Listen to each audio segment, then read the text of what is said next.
बिस्मिल्लाहिर्रहमानिर्रहीम। तमाम सहाफ़ी भाइयों का शुक्रिया कि आप तशरीफ़ लेकर आए। आज एक निहायती अहम इशू पे हम बात करने जा रहे हैं, जो इस वक्त हमारे मुआशरे में चैलेंजेस हैं। सिर्फ पाकिस्तानी नहीं, पूरी दुनिया के मुआशरे में जो है वो कुछ चीज़ ऐसे जो कि कॉमन प्रॉब्लम्स हैं। कुछ ऐसे हमारे सोसाइटी के सेगमेंट्स हैं जो कि मुश्तरका तौर पर पूरे मुआशरे में जो है, सिर्फ हमारे पाकिस्तान के भी, पूरी दुनिया के भी बड़े बड़े तरक्की याफ्ता ममालिक के वहाँ पे वो चैलेंजेस हैं। लेकिन हर हुकूमत का ये काम है, जो भी हुकूमत वक्त है उसकी ये रेस्पॉन्सिबिलिटी है कि हर चीज़ की निशानदही करे और निशानदही के बाद सीरियस ऐसे स्टेप्स ले जिससे उन चैलेंजेस का सामना हो सके।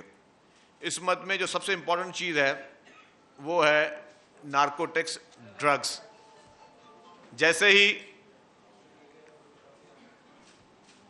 नई हुकूमत आई केयरटेकर के बाद, तो एक्साइज डिपार्टमेंट ने एक तहिया किया कि हर हाल में हमारे इस मुआशरे में मंशियात जो है उसकी लानत को ख़ात्मा करने के लिए हम अपना रोल प्ले करें। क्योंकि उसकी वजह यह है कि नौजवान नस्ल, जो कि हर कौम का, हर मुल्क का, हर रियासत का एक बहुत बड़ा कीमती असासा होती है, उसको हमें इस मंशियात जैसी लानत से पाक करना है। अनफॉर्चुनेटली हमारे पास हम इन सेक्टर्स को शायद एज ए गवर्नमेंट भी कुछ लोग इग्नोर करते होंगे, लेकिन हमारी मीडिया भी इन चीज़ों को थोड़ा सा लाइटली लेती है। हम ज़्यादातर पॉलिटिकल टॉक शोज़ पे किसने किस जमात के लिए क्या बोल दिया, वो हेडलाइन में आ गई खबर कि कौन सी जमात के लीडर को गाली दे दी, सोशल मीडिया पे किसी की ट्रोलिंग कर ली। ये हमारी प्रायोरिटीज़ ये हैं। लेकिन हमने कभी ये इस चीज़ को सोचने की ज़रूरत है कि हमारी नौजवान नस्ल है, वो नौजवान नस्ल एक वो नस्ल है जो कि आज स्कूल्स में, कॉलेजेस में, यूनिवर्सिटी में मौजूद है। एक वो जनरेशन जो कि अभी स्कूल्स कॉलेजेस तक पहुंचने के लिए तैयार हो रही है। उसको हमें इस चीज़ से बचाना है। अगर नहीं बचाया तो जो हमारी आइंदा नस्ल है उसके लिए बहुत ही ख़तरनाक किस्म की सूरत हाल होगी। लेकिन अल्हम्दुलिल्लाह घबराने की, परेशानी की बात नहीं है। हमें पता है कि इस वक्त मंशियात की जो लानत है वो स्कूल्स तक, कॉलेजेस तक पहुंच चुकी है। हमें अब उसको वापस हुकूमत ने मीडिया के साथ मिलकर, हुकूमत ने अपने हुकूमती इदारों के साथ मिलकर और सिविल सोसाइटी के साथ मिलकर इसको खात्मा करना है। सिविल सोसाइटी में आप भी हैं, मैं भी हूं, और वो पेरेंट्स भी हैं जिनके वो मासूम बच्चे जो इस वक्त इस मंशियात की लानत पे लग चुके हैं।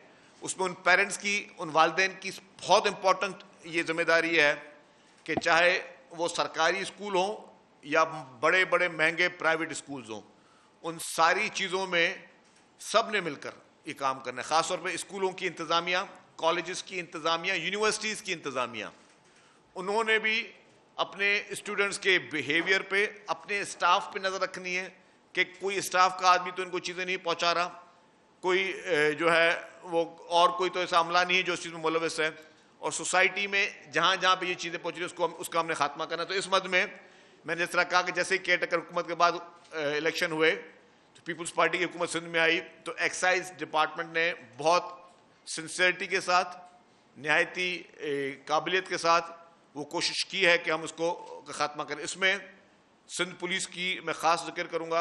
होम मिनिस्टर ज़िया हुसैन नज्जार साहब, IG गुलाम नबी मेमन साहब, इन्होंने फुल ना सिर्फ ताउन की यकीन दहानी कराई, लेकिन प्रैक्टिकली इन्होंने ताउन भी किया। लेकिन मैं एक और चीज़ ऐड करूँ, अभी जब प्रेसिडेंट आसिफ अली जरदारी साहब आए, वज़ीर आला हाउस में जो इजलास हुआ जिसमें उन्होंने अमन अमान की बात की, लॉ एंड ऑर्डर की बात की, तो प्रेसिडेंट जरदारी साहब ने एक इस इशू को निहायती अहमियत दी और उन्होंने कहा कि मुआशरे में जो क्राइम है उसके ताने बाने भी, दहशतगर्दों को जो दहशतगर्दी की लहर है उसमें भी कुछ लोगों की फंडिंग या उसकी ताने बाने भी इस मंशियात से मिलते हैं। और सदर आसिफ अली जरदारी साहब ने वज़ीर आला समेत सिंध हुकूमत को सख्ती से ताकीद की कि हर सूरत में मंशियात के खिलाफ जो है वो एक्शन लें, मंशियात फरोशों के खिलाफ एक्शन लें और ये ग्रैंड एक्शन इसको उस पर हो कि इसको इस लानत को हम खात्मा करें। इसमें हमें सबको अपनी मदद करनी होगी। जिसके पास जो इन्फॉर्मेशन है वो उसको शेयर करे, जिसके पास कोई खबर है वो उसको शेयर करे। एक्साइज डिपार्टमेंट ने अखबारों में इश्तिहार दिया और इश्तिहार में वो नंबर भी दिया हमने कि इस नंबर पर फ़ोन करें अगर आपको पता है कि आपके मोहल्ले में कहीं पे मंशात सेल हो रही है, आपके स्कूलों में कहीं पे कोई आपको इन्फॉर्मेशन मिलती है या कहीं से इन्फॉर्मेशन मिलती है, आप उसको शेयर करें। तो कुछ उसमें पहले मैं डेटा पे आ जाता हूँ कि अभी तक हम जो कार्रवाई कर चुके हैं और फिर जो हमारा आगे का लाहे अमल उस पर बताना चाहता हूँ। ये अभी मैं आपको डेटा दूंगा कि अभी तक इस पिछले 1.5 माह में जैसे पॉलिटिकल गवर्नमेंट आई है और नई कैबिनेट बनी है तो उसमें डिटेक्शन और रिकवरीज किस तरह हुई है। एक्शन जो आपको ये स्लाइड नजर आएंगी, एक्शन एक्साइज और excise and narcotics and with the help of police department. इसमें एक्साइज ने इंडिविजुअल केसेस भी किए हैं, पुलिस ने भी इंडिविजुअल केसेस किए हैं। उसमें अभी तक इस 1.5 माह के मध्य में 1322 एफआईआर काटी गई हैं, 1322 एफआईआर काटी गई हैं, 1505 लोगों को गिरफ्तार किया गया है, 1505 लोग अरेस्ट हुए हैं, जिसमें आइस जो कि सिंथेटिक ड्रग है, ये बहुत ही खतरनाक किस्म का नशा है। आइस और क्रिस्टल जो है ये नशा इंसान को, मैं वो वर्ड यूज कर रहा हूं, जानवर बना देता है। इंसान के सोचने की सलाहियत खत्म हो जाती है, इंसान के बिहेवियर में एक प्रोमिनेंट किस्म का आपको फर्क नजर आता है। तो इसमें आइस जो है 236.5 किलोग्राम पकड़ी गई है, लिक्वर जो है 5.67 लीटर पकड़ा गया है, हीरोइन जो है वो 900.49 केजी पकड़ी गई है, चर्स जो है 51,906 किलोग्राम जो है वो पकड़ी गई है। ये मैं आपको अभी तस्वीरें भी दिखाऊंगा जो हमने कार्रवाइयां की हैं। अगर कैमराज आपके दिखाएं, इस लाइट को भी थोड़ा ऑफ कर देना यार, अगर आपको कैमराज ये दिखाएं कि जो कार्रवाई एक्साइज ने और पुलिस ने की है, बारी सारी बंद कर दो, कोई मसला नहीं, उस पर आ जाए। ये आप देखें, ये कार्रवाइयां मजीद तेज होंगी, ये रूथलेस किस्म का एक्शन होगा। इसमें एंटी नार्कोटिक्स फोर्स जो फेडरल गवर्नमेंट की वो भी हमें मुआवनत करेगी, इसमें पाकिस्तान रेंजर्स भी हमें मुआवनत करेगी, उसमें पुलिस भी करेगी, उसमें एक्साइज एंड नार्कोटिक्स फोर्स वो भी करेगी। तो ये मुश्तरका तौर पर भी कार्रवाइयाँ होंगी, मुख्तलिफ चेक पोस्ट बनेंगी और रूथलेस किस्म का एक्शन होगा। इसमें हमें सबकी मदद चाहिए और ये बहुत ही एक ताकीद भी है। पहले तो पेरेंट्स के लिए ताकीद है कि आप अपने बच्चों के लिए बराए मेहरबानी, मेरी गुजारिश है, हर एक को अपनी औलाद प्यारी होती है, आप भी अपने बच्चों से और मज़ीद मोहब्बत करते हुए देखें कि उनको ये मंशात कहाँ से मिल रही है, और अगर कोई प्रॉब्लम है तो उसमें हुकूमत सिंध मज़ीद अब रिहेबिलिटेशन सेंटर्स भी कायम करने जा रही है। ऑलरेडी ANF के साथ हुकूमत सिंध के रिहेबिलिटेशन सेंटर्स चल रहे हैं, मज़ीद भी वज़ीर आला साहब ने मंजूरी दी है कि मज़ीद भी रिहेबिलिटेशन सेंटर्स कायम किए जाएंगे, जिसमें हम लोग फिलैंथ्रोपिस्ट को भी पब्लिक प्राइवेट पार्टनरशिप के जरिए किए जाएंगे। गवर्नमेंट ऑफ सिंध जो है वो सरकारी इमारतें देगी, बिल्डिंग्स देगी, जिसमें वो रिहेबिलिटेशन सेंटर्स कायम हों, फिर उसमें उनके खर्चे भी भरेगी। और हम चाहेंगे कि प्राइवेट सेक्टर जो है वो सामने आए, जो इसकी मैनेजमेंट में भी अपना रोल प्ले करे, क्योंकि काफ़ी लोग इंडिविजुअली वो काम करें रिहेबिलिटेशन का। तो हम चाह रहे हैं उनको, जिस तरह हमने बाकी हमारे successful model public private partnership के हैं, जिस तरह इंडस हॉस्पिटल चल रही है, बाकी हॉस्पिटल चल रही है, बाकी चीज़ें चल रही हैं, उसी तरीके से हम चाह रहे हैं कि इसको भी, इसमें भी हम प्राइवेट सेक्टर को इनवाइट करें, फिलैंथ्रोपिस्ट आगे आएँ। मीडिया से मैं गुजारिश करूँगा, खासतौर पर इलेक्ट्रॉनिक मीडिया, प्रिंट मीडिया, उसके लोग जो दोस्त हमारे हैं, उनके मालकान जो हैं वो आगे आएँ, वो इस तरह पब्लिक सर्विस मैसेजेस दें, वो इस तरह के छोटे छोटे शॉर्ट फिल्म्स बनाएं, जो फैमिलीज वॉलंटियर हैं अपने ये स्टोरीज बताने की, क्योंकि काफ़ी लोग इसको छुपाते भी हैं कि ज़रा कोई नहीं चाहता कि मैं बताऊं कि मेरे घर की औलाद जो है खुदा ना खास्ता वो किसी मंशात में है, तो वो फैमिली जो वॉलंटियर कर सके। क्योंकि कुछ लोग जो है उन लोगों ने बहुत बुरे एक्सपीरियंस देखे हैं, मुझे काफ़ी वो बड़ी प्रोमिनेंट लोग मुझे पता है, मालूम है, मैं उनके नाम लेना नहीं चाहता और मुनासिब नहीं है, लेकिन उनके घरों में उनकी औलाद जो वो जंजीरों में बंधी हुई है। जो मैंने कहा कि जो सिंथेटिक ड्रग्स हैं, क्रिस्टल और आइस, उसके बाद जो आपका बिहेवियर चेंज होता है, लोगों ने अपनी औलादों को जंजीरों में घर में बांध के रखा हुआ है उनके बिहेवियर की वजह से और उनके जो रिएक्शंस की वजह से। तो इसीलिए मैं कहता हूं कि ये हम सब ने इसको एक टॉप प्रायोरिटी करना है, क्योंकि सोसाइटी में हमें ये सारी चीजें खत्म करनी है। हम सब ने एक और एक्साइज डिपार्टमेंट जो है एक और ड्राइव शुरू करने जा रहा है कल से, गालिबन 10 में से शुरू करने जा रहा है। अप्लाइड फॉर रजिस्ट्रेशन गाड़ियां जितनी भी सिंध भर में हैं उसको एक west Pakistan motor vehicle ordinance है 1965, उसका सेक्शन 115 के तहत वो गाड़ियां अब जब्त करना शुरू कर रहे हैं हम। जो गाड़ी भी अनरजिस्टर्ड सड़क पे नजर आएगी उसको 10 मई के बाद एक्साइज डिपार्टमेंट जो है उसको जब्त करेगा। अब लोगों के पास दो ऑप्शन रह गए हैं। एक ऑप्शन ये है कि लोग फौरी तौर पर वो गाड़ियां रजिस्टर कराएं ताकि सरकार को टैक्स मिले, सरकार को ड्यूटी मिले। और अनरजिस्टर्ड गाड़ी जो है वैसे भी एक चैलेंज है, क्योंकि बड़े बड़े क्राइम में अनरजिस्टर्ड गाड़ियां यूज होती हैं, बड़े बड़े टेररिज्म के वाकयात में भी अनरजिस्टर्ड गाड़ियां इस्तेमाल होती हैं। तो ये गुजारिश होगी जितने भी मोटरसाइकिल के मालकान या गाड़ियों के मालकान हैं, बराए मेहरबानी फौरी तौर पर अपनी गाड़ियां आप रजिस्टर करवाना शुरू कर दें। और 10 मई के बाद रोड पे एक्साइज डिपार्टमेंट मैसिव कैंपेन शुरू कर रहा है, रोड चेकिंग शुरू होगी। जो गाड़ी अनरजिस्टर्ड होगी उसको जो है वो गाड़ी को जब्त किया जाएगा। तो ये आवाम के लिए, और ये वैसे कानून है, ये मुझे बताने की जरूरत नहीं है, लेकिन अब उन कानूनों पे हम इम्प्लीमेंटेशन स्टार्ट कर रहे हैं। ये कोई कल को ये ना कहे कि यार आपने 3-4 दिन का हमें टाइम दे दिया, ये वैसे ऑलरेडी कानून है। आपको पता है कि जब गाड़ी जो अब आप लेनी है तो आप रजिस्टर भी करानी है। और मैं आपको एक बात बता दूं, दुनिया भर में क्या होता है, दुनिया भर में कोई भी गाड़ी शोरूम से बाहर आप लेकर जा ही नहीं सकते जब तक वो रजिस्टर्ड नहीं हो।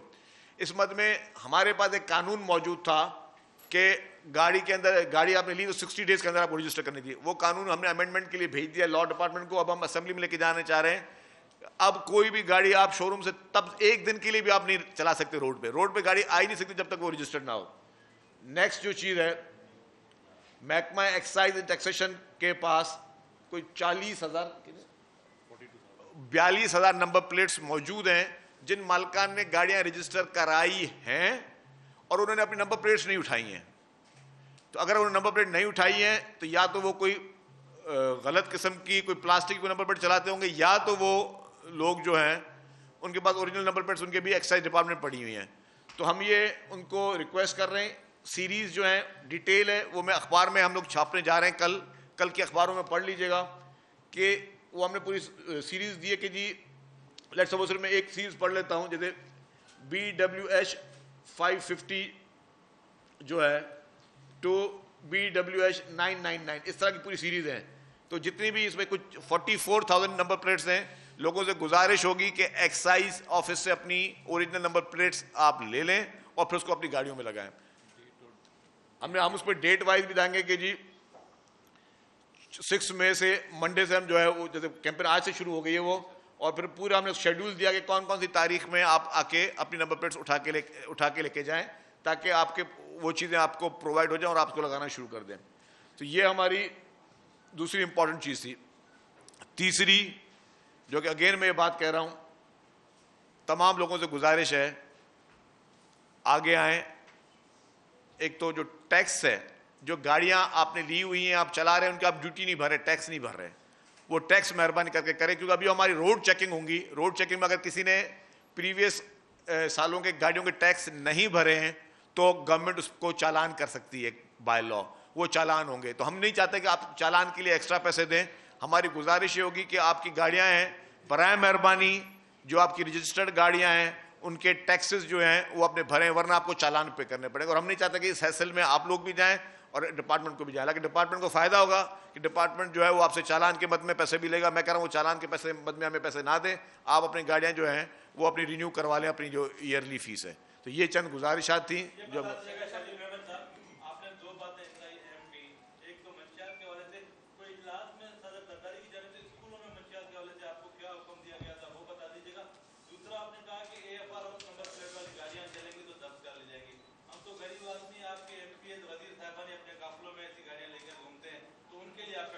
देखिए जी, सबके लिए मैसेज है। कोई भी इसमें ये मुहिम चलेगी, इसमें ना कोई अमीर है ना कोई गरीब है, ना कोई VIP है ना कोई नॉर्मल आदमी। जो भी शख्स अनरजिस्टर्ड गाड़ी चलाएगा, और मजा ही तब आएगा जब शुरुआत ही बड़े से हो कि कोई अनरजिस्टर्ड गाड़ी होगी, वो गाड़ी रुकेगी, कैबिनेट में ऑलरेडी ये बात मैंने कोई इससे नहीं, इससे लास्ट कैबिनेट में मैं कह चुका था कि कोई भी होगा, चाहे कोई इलेक्टेड रिप्रेजेंटेटिव है, कोई असरसूख वाला आदमी, ये कानून सबके लिए एक जैसा होगा इस मुल्क में, इस सूबे में। उसमें उनकी गाड़ियां भी जब्त होंगी, फिर वो उसकी गाड़ी तब निकलेगी जब वो रजिस्टर करा के जाएगा या फिर अपने वो चालान पे करेगा, तो ये चीज़ें तब होंगी। दूसरी बात, आपने जो कैबिनेट की बात की स्कूल्स के लिए, देखिए जी, एक स्टडी इसमें हुई है, अभी कैबिनेट से अप्रूवल करवानी है। उसमें हम लोग तमाम पहले स्कूल के मालिकान को बुलाएंगे और उनको बोलेंगे कि जी हम ये एक मुहिम चलाने जा रहे हैं, चाहे वो प्राइवेट स्कूल्स हैं टॉप ऑफ द लाइन जिसको कहा जाता है, या सरकारी स्कूल जो हों, कि हम वहाँ रैंडम टेस्ट करेंगे स्टूडेंट्स के, रैंडम टेस्ट करेंगे स्टूडेंट्स के, ड्रग टेस्ट। और उसमें अगर कोई स्टूडेंट होगा तो उसकी हम शनाख्त किसी को नहीं बताएंगे, ये भी मैं क्लियर कर दूं कि खुदा न खास्ता हम नहीं चाहते कि किसी की फैमिली के लिए एम्बैरेसमेंट हो, किसी बच्चे के लिए, क्योंकि बच्चा एक बहुत सेंसिटिव दिमाग का होता है, उसके लिए कोई एम्बैरेसमेंट हो कि पूरे स्कूल को पता चले कि कोई बच्चा खुदा न खास्ता ड्रग्स में इन्वॉल्व है। लेकिन हम करेंगे क्या कि उसके लिए कैबिनेट जैसे अप्रूवल दे देगी, वो हमारा रूल्स, उसके रूल्स बनाए, रूल्स रेडी हो गए हैं, नेक्स्ट कैबिनेट में इंशाल्लाह आ जाएंगे। हम उस स्कूल्स में रैंडम टेस्ट करेंगे, जिस बच्चे का पॉजिटिव टेस्ट आया उससे हम पूछेंगे कि आपको ये स्कूल में ये ड्रग किसने दी है, या अगर आप घर से लेके आओ तो आपने किसने दी है। वो हमारा एक तरीका होगा, उस तरीके के जरिए वो सारी चीजें होंगी। उसके बाद हम फिर उस ड्रग पेडलर को, जो वो सप्लायर है ड्रग का, जो लोग मासूम बच्चों की जिंदगी के साथ खेल रहे हैं, हम उनके खिलाफ सख्त से सख्त कानूनी कार्रवाई करेंगे। एक बारी बारी अकरम साहब, ये बता दें कि कॉमन सा सवाल है मंशियात के हवाले से कि मंशियात ना सिंध में पैदा होता है, ना उसकी काश्त होती है, ना यहाँ बनता है। फिर वही सवाल आता है कि जिस मिकदार में 1.5 माह में मंशियात बरामद की गई है, यकीनन एक बहुत बड़ा कदम है और चैलेंज भी है कि इसका मतलब है कि हमारे माशरे में किस हद तक मंशियात है। तो ये बॉर्डर्स को किस तरह आप मजीद सिक्योर कर सकते हैं, क्योंकि मंशियात तो यहाँ देखिए अभी भी महकमा एक्साइज ने कार्रवाइयां की हैं, जो बॉर्डर्स हैं सिंध बलूचिस्तान के, सिंध पंजाब के, खासतौर सखर में और जैकबाबाद साइड में बड़ी बड़ी कार्रवाई हुई। अभी रिसेंटली जैकबाबाद में 2 खवातीन पकड़ी गई जो कि बड़ी तादाद में मंशियात लेकर आ रही थी। सखर में रिसेंटली वाकयात हुए, सखर में मंशियात की बड़ी खेपें पकड़ी गई। तो हम सिर्फ शहरों के अंदर टारगेटेड एक्शन नहीं कर रहे, हम पैरेलल एक्शन करेंगे। पैरेलल एक्शन में जो बॉर्डर्स हैं उनको भी सिक्योर किया जाएगा और अंदर जो चीज़ें पहुंच चुकी हैं उनको भी देखा जाएगा। उसके अलावा हमने जो लास्ट मीटिंग हुई थी एपेक्स की, उसमें भी ये फैसला हुआ था और ये बातें हुई थी कि हम लोग हब है या बाकी जगहों पर ज्वाइंट चेक पोस्ट लगवाने जा रहे हैं, जिसमें रेंजर्स भी होगी, जिसमें पुलिस भी होगी, जिसमें एक्साइज भी होगी, जिसमें एंटी नार्कोटिक्स फोर्स भी होगी। ये सारे इदारे ज्वाइंटली मिलकर जो है वो एक्शन करेंगे। एक राना साहब, एक बारी बारी सब।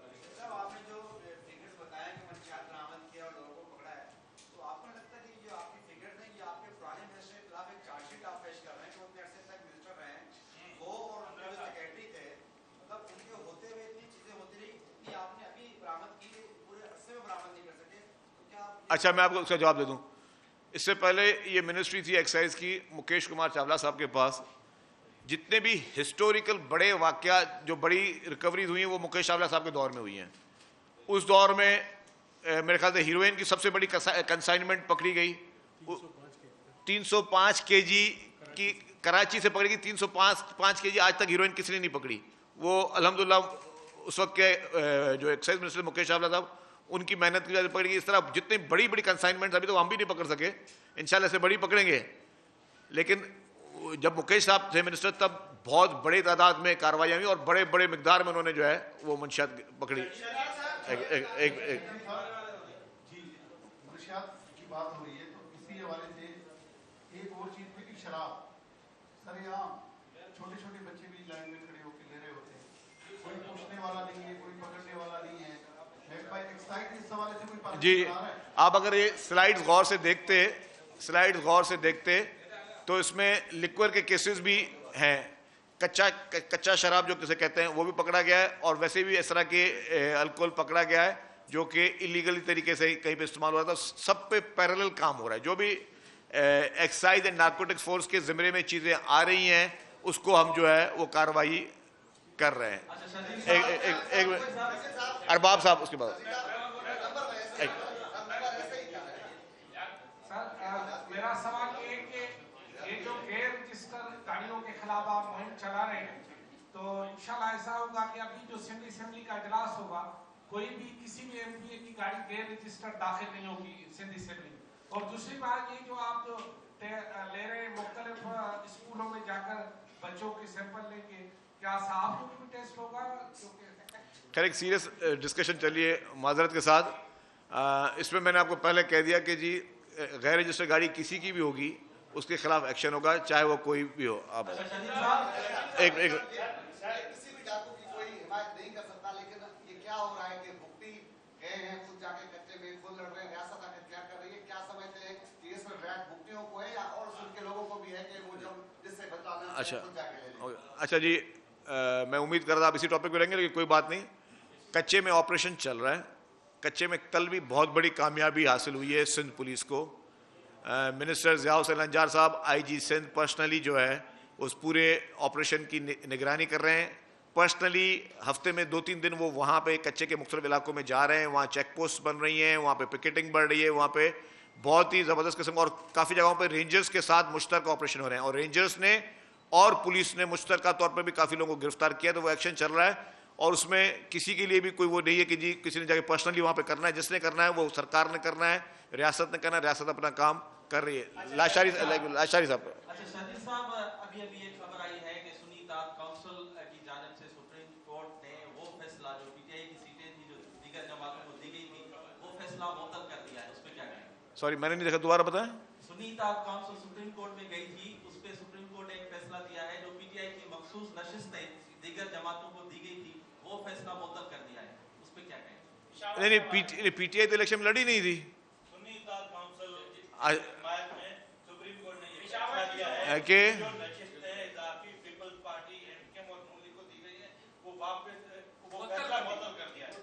अच्छा अब सुन लें। अच्छा आप जजमेंट, वो जो जजमेंट है ना वो भी मैंने देखी नहीं है।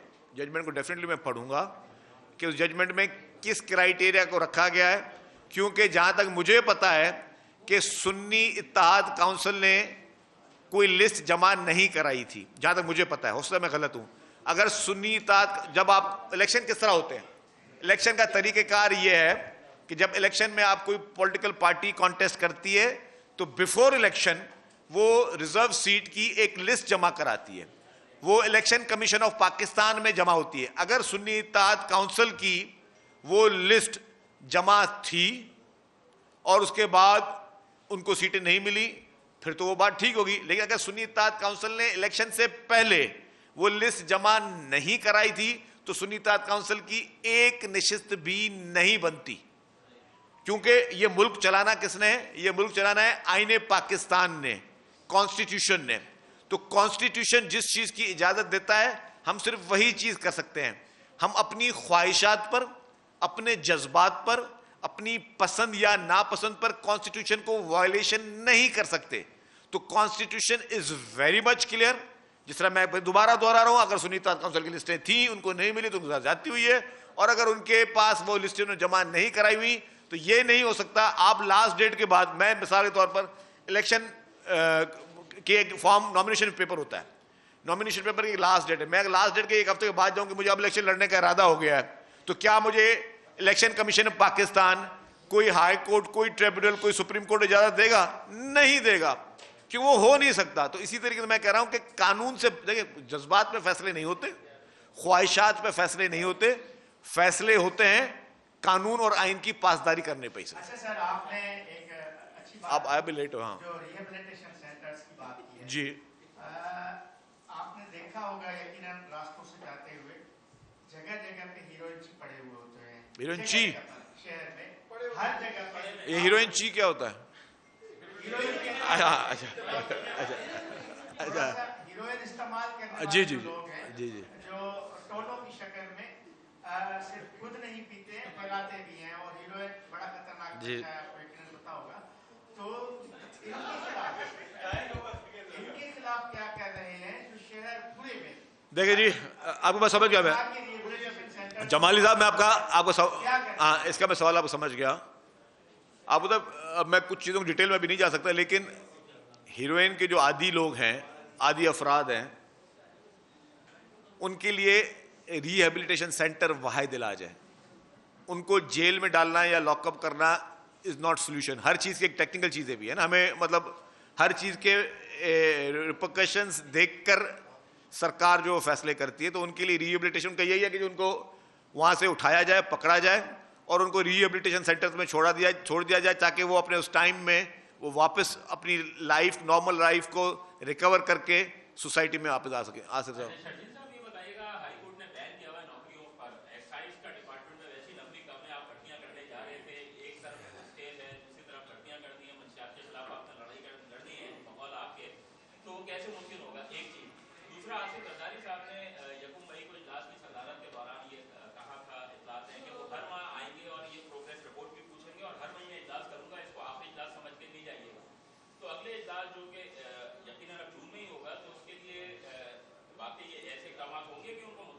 आपका सवाल मेरा फेवरेट सवाल है, और इस सवाल को जो है ना, ये मेरे पॉइंट में था जो मैं मिस कर गया, तो मैं आपका शुक्रगुजार हूं आसिफ साहब, आपने सवाल पूछा। अच्छा, अब मैं आपको बताऊं, ये बात बहुत सीरियस बात है। एक सेकंड भाई, एक सेकंड। एक जो बहुत इंपॉर्टेंट चीज है कि जो एक्साइज, टैक्सेशन एंड नार्कोटिक्स जो है, नार्कोटिक्स में इस वक्त अशद जरूरत है, स्टाफ की शॉर्टेज है नार्कोटिक्स डिपार्टमेंट में, और सबसे मुश्किल काम और सबसे अहम काम को, जिस तरह राणा साहब ने कहा कि अल्हम्दुलिल्लाह 1.5 माह में हिस्टोरिकल प्रोग्रेस भी आई है, जो कि इससे पहले जो है हमने और ज़्यादा कोशिश की, लेकिन अब उसमें शॉर्टेज ऑफ स्टाफ है। उसके लिए एड एक्साइज डिपार्टमेंट दे चुकी थी, इश्तिहार दे चुकी थी, IBA के पास लोगों का डेटा एप्लीकेशन आ चुकी हैं। सिर्फ देर क्या है कि उनको नौकरी दी जाए, नौकरी के बाद उनको ट्रेनिंग दी जाए, ट्रेनिंग के बाद वो काम करें। अनफॉर्चुनेटली बड़े अफसोस की बात है कि हाई कोर्ट की जानिब से स्टे दिया गया है। अब मैं ये सवाल पूछता हूं, इसकी 2 बातें करूंगा मैं। एक सवाल पूछता हूं, और मेरी सवाल भी है, रिक्वेस्ट भी है, इल्तिजा भी है। एक तरफ मुल्क में महंगाई है, बेरोजगारी है, और लोगों की एज भी बढ़ती जा रही है। हर नौकरी को अप्लाई करने के लिए एक एज लिमिट होती है, तो इन स्टे ऑर्डर्स की वजह से जिन जिन लोगों की अब उम्र नहीं रहेगी नौकरी में अप्लाई करना, एक वो बहुत बड़ा इशू है। दूसरी बात है कि हमें अब अपने ऑपरेशनल काम के लिए हमें स्टाफ की बहुत अशद जरूरत, बहुत ज्यादा शॉर्टेज है। इस वक्त भी जो नार्कोटिक्स का काम है वो हम एक्साइज पुलिस से करवा रहे हैं, ये नार्कोटिक्स पुलिस का काम है, ये मैं आपको कन्फेशन कर रहा हूं। एक्साइज पुलिस नार्कोटिक्स का काम करी क्योंकि वो हमें नार्कोटिक्स फोर्स से करवाना है, और नार्कोटिक्स फोर्स के लिए पूरा हमारे पास ऑर्गेनोग्राम बना हुआ है, वो भर्तियां करनी है। अब वो स्टेट की खामोश है, तो मेरी गुजारिश होगी कि बराए मेहरबानी, फिर मैं कहूंगा बराए मेहरबानी, नौकरियां देना सरकार का काम है। जिसको ट्रांसपेरेंसी चेक करनी है वो किसी भी फॉर्म पे चेक कर ले। और इस वक्त जितना डिले हो रहा है, आपके मुआशरे में इश्यूज बढ़ रहे हैं। अगर लेट सपोज एजुकेशन डिपार्टमेंट को जरूरत है स्टाफ की, बैन की वजह से वो भर्ती नहीं कर सकते। हेल्थ डिपार्टमेंट को जरूरत है, नर्सेज की जरूरत है, डॉक्टर्स की जरूरत है, बैन की वजह से कर नहीं पा रहे। तो जो बुराई आ रही है या जो एफिशिएंसी इस वक्त वो अफेक्ट हो रही है, वो किसके खाते में जाएगी? राय मेहरबानी मेरी अपील होगी on behalf of government of Sindh कि फौरी तौर पे इस बैन को खत्म कर दिया जाए, और लोगों को और आप तो आपका उस वक्त आपने बैन लगाया था कि इलेक्शन का बहाना करके ना, कि जी इलेक्शन जो है वो इलेक्शन खत्म हो गई, 2-3 महीने गुजर गए, आप गवर्नमेंट का काम करने से आप हाथ बांध के तो नहीं गवर्नमेंट से काम करवाओगे ना। आपको काम गवर्नमेंट के हाथ खोल लोगे तो गवर्नमेंट अपनी परफॉर्मेंस कर सके। आप वो नौकरियों पे बैन फौरी तौर पे खत्म करें, इमीडिएटली खत्म करें, मेरी गुजारिश होगी, ताकि हम इन लोगों को भर्ती करके इनसे काम ले सके। क्योंकि इनके भर्ती करने के बाद इनको 6-6 महीने की, इनको साल की कुछ लोगों की ट्रेनिंग्स भी हैं। तब तक डिपार्टमेंट खामोश तो नहीं बैठ सकता, तब तक मैं ये तो नहीं कर सकता कि जी कि नार्कोटिक्स जो चलता रहे, कि नार्कोटिक्स हमारे पास फोर्स अभी तैयार नहीं है, तो ये चीजें नहीं हो सकती। तो बराए मेहरबानी, आई रियली अप्रिशिएट आपका क्वेश्चन जो है, और मैं समझता हूँ कि this is the biggest problem जिसको हमें एड्रेस करना चाहिए। जी जरदारी साहब ने, बिल्कुल, प्रेसिडेंट आसिफ अली जरदारी साहब ने बाकायदा कहा कि वो लॉ एंड ऑर्डर की मीटिंग्स करेंगे और हर महीने आएंगे, प्रोग्रेस मालूम करेंगे। अल्हम्दुलिल्लाह सब एक ट्रैक पे, उस मीटिंग में पुलिस भी थी, रेंजर्स भी थी, तमाम इदारे मौजूद थे, और ये कंटिन्यूटी रहेगी इसकी। जो इसमें डाकुओं के खिलाफ एक्शन चल रहा है कच्चे में, वो भी कंटिन्यू रहेगा। जो स्ट्रीट क्रिमिनल्स के खिलाफ पुलिस एक्शन कर रही है वो भी कंटिन्यू रहेगा, और जो नार्कोटिक्स, जो उन्होंने मेन एम्फसाइज किया, नार्कोटिक्स के खिलाफ जो एक्शन उसको भी कंटिन्यू रहेगा। एक अहम मसला जो है वो गंदम है। इस वक्त निगरान गवर्नमेंट ने बहुत ज्यादा गंदम उगवा ली है, जिसकी वजह से सिंध से और जो है वो 4000 आपने रेट रखा, लेकिन 2800-3200 का रेट लोगों को दिया जा रहा है। किसानों से गंदम की खरीदी नहीं जा रही। निगरान गवर्नमेंट जो है वो उन्होंने गंदम एक्स्ट्रा मंगवा ली है, लेकिन उनके खिलाफ कोई कार्रवाई भी नहीं हो रही। तो आप क्या, सिंध हुकूमत जो है 4000 में गंदम खरीद रही है, किसान जो है वो एहतजाज की तरफ भी जा रहे हैं।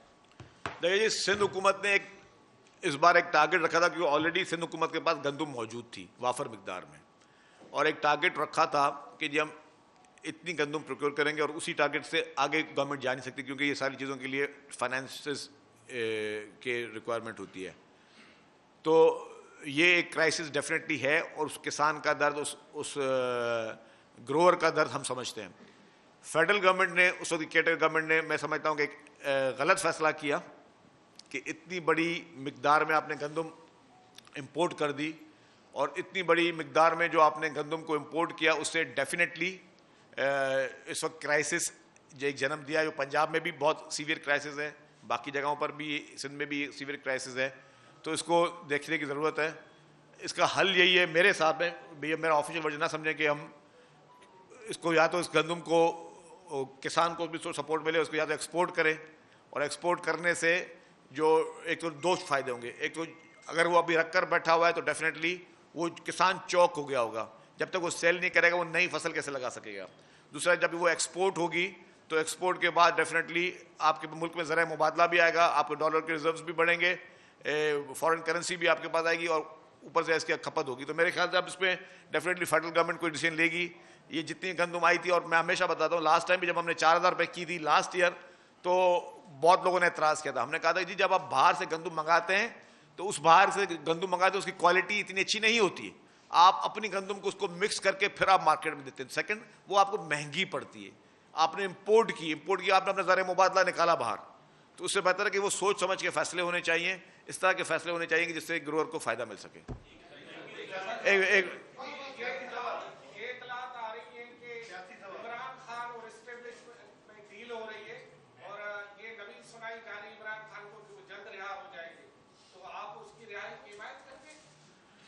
देखिए जी, आपने तो अपना सवाल भी पूछना, मेरी तरफ से जवाब भी दे दिया। अच्छा खैर, अब मैं आपको बता दूं कि इमरान खान की जो डील है मुझे उसका इल्म नहीं है, लेकिन मुझे ये ज़रूर पता है कि इस मुल्क में, जैसे पहले मैंने कहा, कानून मौजूद है। कानून में वो इस वक्त सज़ा याफ्ता शख्स है, और वो सज़ा याफ्ता शख्स चाह क्या रहा है कि मुझे सियासी जमातों से बातचीत नहीं करनी, मुझे उनके साथ डील करनी है जिनका आइन में रोल नहीं है डील करने का। और वो इदारा कह चुका है जनरल बाजवा साहब के दौर में कि अब हम सियासत में इन्वॉल्व नहीं होंगे, हमें सियासत में नहीं घसीटा जाए, जो हमारा काम है हमें वो उस काम तक महदूद किया जाए, और हम न्यूट्रल रहना चाहते हैं। उस शख्स ने कहा कि मैं आपको लाइफ टाइम के लिए, बाजवा साहब को कहा कि एक्सटेंशन देने के लिए तैयार हूँ, लाइफ टाइम के लिए मैं आपको ये सहूलत देने के लिए तैयार हूँ, मुझे आप बस मुझे कंटिन्यू कराएं। वो कहते हैं कि नौकरी पक्की करने के लिए, नौकरी को कंटिन्यू कराने के लिए वो पैर पड़ गया इमरान खान, जो उसूल हैं उसूल तोड़ने के लिए तैयार था, जो कॉन्स्टिट्यूशन को वायलेट करने के लिए इमरान खान तैयार था, सिर्फ एक शर्त पे कि मुझे नौकरी मुझे पक्की की जाए। और फिर उसके बाद जब उसको वो नौकरी पक्की नहीं हुई, आईनी तौर पे, कानूनी तौर पर वोट ऑफ नो कॉन्फिडेंस के जरिए इमरान खान को घर भेजा गया, तो फिर इस शख्स ने उस इदारे के खिलाफ जहर अंगेज किस्म की साजिशें की, जहर अंगेज किस्म से उसने प्रोपेगेंडा शुरू किए, इंटरनेशनली प्रोपेगेंडा शुरू किए।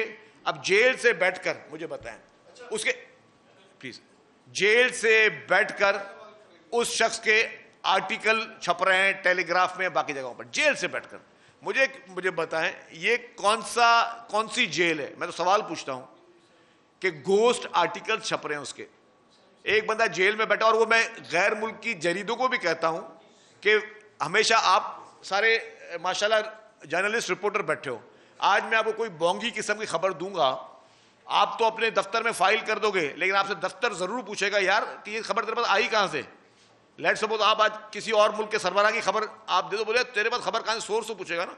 वो गैर मुल्की जरीदे कभी इसका आर्टिकल छाप रहे हैं, गैर मुल्की जरीदे कभी इसके बयान छाप रहे हैं। इसका मकसद क्या है? इसका मतलब है कि कोई गैर मुल्की पाकिस्तान दुश्मन लॉबियस्ट फर्म्स हैं, गैर मुल्की पाकिस्तान दुश्मन लॉबियस्ट फर्म है जो इमरान खान और पीटीआई की फंडिंग पे, और वो फंडिंग जो कि कैंसर हॉस्पिटल के लिए मिली, वो फंडिंग जो कैंसर के पेशेंट्स का मुफ्त इलाज करने के लिए मिली, वो फंडिंग इस्तेमाल हो रही है गैर मुल्की उन कंपनीज को जो उसके ब्याफ पर पाकिस्तान के खिलाफ लॉबिंग कर रहे हैं, पाकिस्तान के खिलाफ मनफी प्रोपेगेंडा कर रहे हैं, पाकिस्तान के खिलाफ जहर अंगेज मुहिमें चला रहे हैं। क्या हुआ था इस शख्स ने साल होने को है 9 मई को एक अंदोनाक वाकया किया पाकिस्तान में, यही जहर अंगेज। अब जिस इदारे के खिलाफ उसने मैसेज देना था, उसको जिस इदारे के खिलाफ उसने जहर अंगेज प्रोपेगेंडा किया, उसी इदारे के साथ बोलता है कि मुझे अब उनसे डायलॉग करना है, उनसे मुझे डील करनी है, उनसे मुझे भीख चाहिए, उनसे मुझे इक्तदार की भीख चाहिए, उनसे मुझे जेल से बाहर जाने की भीख चाहिए, उनसे मुझे जो है वो रिलीफ चाहिए कि मुझे आउट ऑफ द कोर्ट किसी तरीके से जेल से बाहर निकाल दे। ये वही शख्स है जिसने 9 मई को अंदोनाक वाकया किया था। आप सब यहाँ पे मौजूद, ये वही शख्स है जिसने यहाँ पे आपकी और हमारी पीपुल्स बस सर्विस को आग लगाया था। ये वही शख्स है जिसने शारा फैसल पे आग लगाई थी। ये वही शख्स है जिसने खैबर पख्तूनख्वा में रेडियो पाकिस्तान को जलाया था। ये वही शख्स है जिसने एम्बुलेंसेस को आग लगाया था। ये वही शख्स है जिसने कायदे मोहम्मद अली जिन्ना का जिन्ना हाउस, उसमें अंदर घुस के इन्होंने आग लगाई थी।